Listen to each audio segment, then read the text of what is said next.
Coming to you live from the cosmos beyond the fourth wall. Here we are with another Sojourn episode starring me, Ace Bellerin. So here we are at the end of an interesting episode of Iron Rising. Yeah. Where we were like, let's do a flashback episode and Yes. let's randomly decide who goes first. I mean, it didn't matter. I mean, you know, we rolled for it. I went first. What are we thinking? I liked both of them for different reasons. I think they went really well in fleshing out different NPCs, but also different sides of our characters as well, I think. Yeah, this really felt like we saw a more vulnerable side of each character, a side that perhaps even sometimes they rarely show to each other. Yes, yeah. I think, because I think both of them, both Dorian and Selene, have these pressures of family that even they can't really commiserate with each other about because they are also the family. Yeah. So to have these outlets like KL and Ross, I think, really allow them to be more of themselves than they would be around each other. Yes. Yeah. In different ways, for sure. I think there's a different side of her that's still her, that's with Dorian. But then there's a different side of her with KL. But I think it's both, what is it? Different side of the same coin, I guess? Yeah, two sides of the same coin. Yeah. I thought they were both like really sweet. We started off with Selene's. Mm-hmm. And I thought it was really nice to see how she gets, this is one of the ways she gets her release in a sort of way. It's different. Usually she'll just go fight and break her body a little bit more. Yeah. Or other people's bodies. And but this time it's a more sensual thing for her. And it's a different type of rebellion for her because she's not supposed to be doing this at all. No, it's a different type. It's the one way she rebels. Yeah.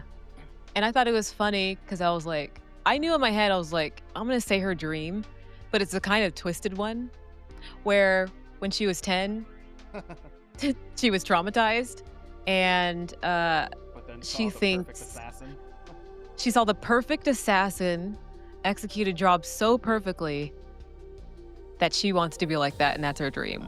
You imprinted on a on an assassin. Basically, yeah. That's what happened. Like a baby duck, you imprinted. But it's so dark too. You're like, wait, you saw someone get murdered, and you're like, that was cool. Well, I think it would take a Violet to really understand that a little more metaphorically. Kale, I think. I think a person with an open mind and an understanding of who Selene is could see that it's not just, you admire a top tier psychopath assassin. What you truly admire is, Yeah. Yeah, I think that I hope I put it where Selene wants to be unburdened and be strong enough and powerful enough to say, I'm who I am, and anyone that wants to stop me, I can just stop them first. Yeah. But just to be so good at what you do that just nobody can see it coming. Yep. They can't see it coming before it's too late. And I think that's the part she's like, that's one, that's awesome. But two, nobody sees you. You're just totally obscured. And I think she loves that. That's why she doesn't like Ace Bellerin, or she probably would rather not have her kinetic powers. As now people think it's a magical type thing or something. So they're like, wow, you're like a wizard. You're a wizard, Harry. You're a wizard, Selene. You're a wizard. So, yeah. So that was hers. I thought that was sweet. And then we had Dorian's. That one was also sweet. It was very heartwarming. It was, and it kind of went a little sad to where it was. I think they started, I think it really personified their friendship. They were both people who really didn't have real childhoods, from two different sides of the world, and yet they find a way to have a relationship that is so like begins so childlike and is like very much centered around curiosity and play and risk taking and just trying to one up each other all the time. And I think as Dorian, I said, they brought out the best in each other. But again, I think it got sad, but like, I wonder, but it's kind of like this sad, like, resolution of like, this is going to be horrible, but I know that you have to do this type thing. Well, yeah, that's why the odds were so against Dorian to even win against Ross, because despite everything, Ross is a gifted red who it's like fighting a supercomputer in a fighting game. It can almost anticipate what you're gonna hit, the input you're gonna press, and knows exactly how to counter you, which is very rare. Like with the kinetic abilities, it's mostly seen gold, but that's the key word, is mostly. So that doesn't mean it's 100% only in them. So it's kind of like another color having the kinetic abilities. It's very rare for a red to be that smart and gifted, or have some sort of level of precognition. Yeah, which that'd be kind of cool to explore. I don't know, but yeah. So there's that side of things, and I think he wants everybody to be like, awakened or enlightened. Well, yeah, we kind of really explored how the reds are. Like, a lot of them are very much like drones, and some that do have personalities usually don't get to express it that often because of where they are on the totem pole.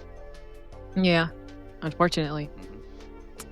But I liked it. How did you think my portrayal of Ross went? Well, you got me, so you did great, I think, personally. What do you mean I got you?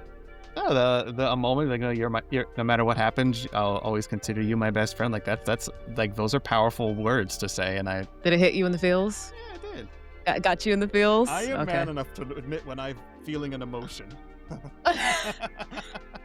I would hope so. By God, I would hope so. Okay. I hope I portrayed KL as well in retrospect, I'm hoping I didn't say or do anything that you... No. It was good. It was like a good conversation. It was like a good touch of philosophical type conversation. We had a good idea of like where her brain goes, where he's like, yeah, let's just jump off and leap. She's like, yeah, what if we break our ankles? He's like, you don't know until you try. And she's like, okay. I did think that was a great moment, though, where you talked to him about, like, a violet has never really seen real sand or a real beach, hasn't really exactly, seen yeah. For him to be like, just tell me, just describe it to me, and that's how I'll really feel it. I think that was a really nice moment of like, yeah, let's go do it. Let's do that. Because that means that little snippet of rebellion is still within Selene, so much to the point where she muses about doing such a thing. Muses? Yes. Will she execute on it? Is another story. But yeah, so that's my gut feeling with how the episode just went. I think it was very nice. I think it was good to like take a break. We only rolled once. It was just very heavy role play, but I think it was a good amount of world building and seeing another side. It was our anime beach episode. It was our anime. You gotta have one, okay? Yeah, you gotta have that little like filler thing in there to kind of fill in some of the gaps, like some more about the world, the characters. Yes, and I think we sort of bled into like our going with the gut part of the Sojourn, kind of bled into the NPC spotlight because it was all about these two big NPCs in our characters' lives. Yes. So NPC spotlight. Well, there's only two. And I think both of them, I would give them equally both spotlights. I guess if I can choose one thing that I liked that you did about KL, understanding that like when she was like, I want to say, I don't like words, I want action or whatever. And then she starts to undress him. And then you're like, yeah, she likes to take control and then lose it as well. And I was like, actually, yeah, that might be true. Yeah. And I that's not something I had told you explicitly but I think you read the room. You read the room, okay? And you're like, I know. I thought I was like, that's good. That's like knowing at least my character really well. Yeah, and also, and I was like, and also, that's true. yeah, and That's also nice. knowing you as a player, being like, that's a moment you want to take and let sit and happen, and then we fade to black, and we don't need to go further, and that's just, we understand their connection is not just on a philosophical sense, but it's very much also on a physical sense. Yes, I did want to show that it is physical too. I guess it's another topic. Like there are ttrpgs that have like moves for that. I think there's like a Forged in the Dark game, or like Apocalypse Keys or something, where they actually have like Keys has some mechanics about relationships and those intimate scenes. And I think even Urban Shadows is supposed to have intimate moment moves that are built in. Yes, they do. Yeah. So yeah, there are games. Monster Hearts has one. I believe Thirsty Sword Lesbians also has it, and yeah, a lot. I would imagine. Yeah. What do you think about the title? So yeah, there's no kind of mechanic like that for this specifically, but we've played with each other before. We know what's like a line in a veil when we're going to fade to black. Yeah. We're not getting... First of all, I don't think we need to get explicit. No. We're not writing fanfic here. No. But if you're listening, you can. Yeah, you can. That's on you. And that's on you. Don't send me the link. Yeah, I think here's the thing. I think from the moment you started voicing Ross, you had me hooked at this guy's my best friend. When you said, my friend is here. And I can see that joy in this character's face. Doesn't matter he was a few minutes late. It was, this is my friend. He's here and we're going to play. And it didn't matter knowing that he was going to have to say, hey, I'm going to go start this thing. It was, I think Ross lives in the moment and continues to live in the moment. And that's something Dorian idolizes, I think, thinking about that. So yeah, from then on, you had me because the first thing he said, my friend is here. And then the last thing he said, you're my best friend. And I think you captured that perfectly. Nice. Well, I wanted to hammer that, like, nail in the coffin. We need to understand that, like, he loves this guy. Like, if they feel love at all, he feels it towards Dorian. That's his guy. You know what I mean? That's his best buddy. That's the right guy. And I like the metaphor within the game.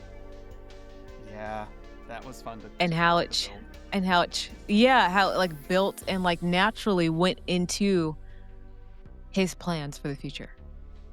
And I like that because it wasn't something we planned. It just like happened organically, and that felt nice. Where I was like, okay, he's gonna put it all in, and you're like, what? You don't do that ever. What's going on? Yeah, you're a careful, smart player. You wouldn't take this risk. But then he's like, he did it because he had the right setup. Yeah, so like, it's like art imitates life, but it was the game imitates life this time. And if we're gonna name this episode, it could be Fool's Gambit. I like that. Yeah. If this episode was gonna, because we don't have a name for it yet. That's it. You got it. Yeah. That's it.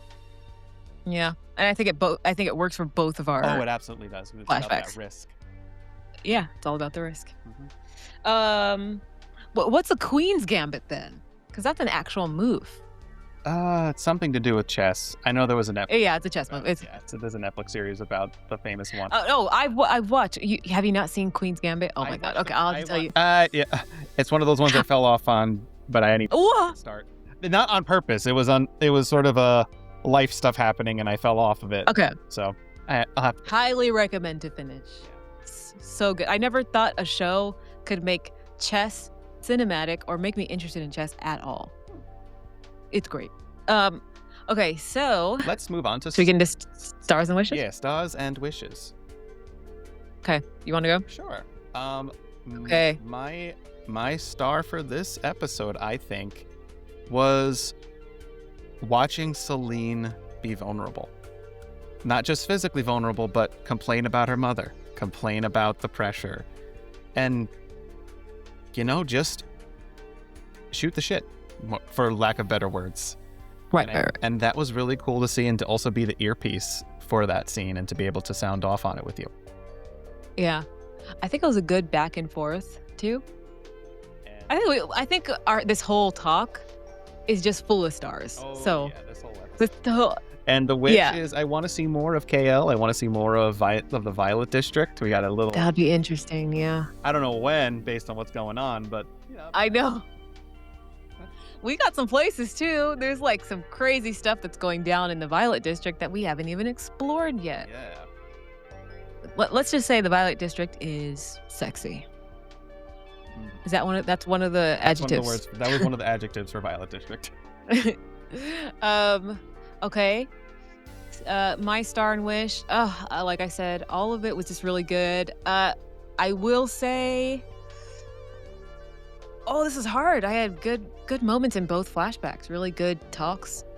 But the biggest one is that the game was starting to imitate life organically, and that's the biggest star for me. Is that it just that was cool. Yeah, and then then you caught on to it, immediately knew it was happening, and I was like, this is nice. This is good stuff right here. This is good improv. A wish? I wish. Oh my god. I wish to see what's going to happen. Well, we are when Selene sees Ross for the first time. I know you've walked in Ross's shoes now, so you have more of an idea of him. I know, but I am fully Selene all the time. Yeah. Oh, that's gonna be crazy, and just that we don't have to. That's a problem for future us. Yeah. Right, Ace? No, I'm kidding. You got that, Maya. Well, we'll find out next time, and then we'll talk about the aftershock or after effect or after explosion, depending on how the dice roll. Thank you for attending Sojourn. This is Ace Bellerin saying good night. Bye. Bye.